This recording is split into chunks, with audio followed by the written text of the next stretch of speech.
Raised by a visionary father who built one of Faridabad's first manufacturing units, he inherited not just a legacy, but a mindset of resilience, hard work, and purpose. Concept behind Manufacturing Maestros. I think this is one of the few times when we felt really appreciated as being a manufacturer.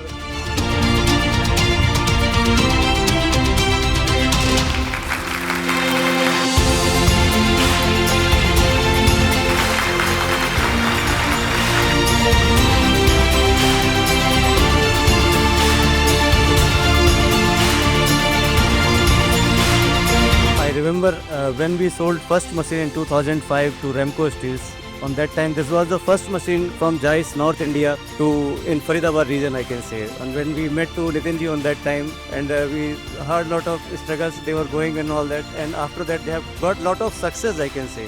Mr. Mittal has taken care of this factory, and it was interesting to note that along with the manufacturing targets, I think the equal focus is being given to the sustainability aspects. Wish you all the best. You are doing a good job.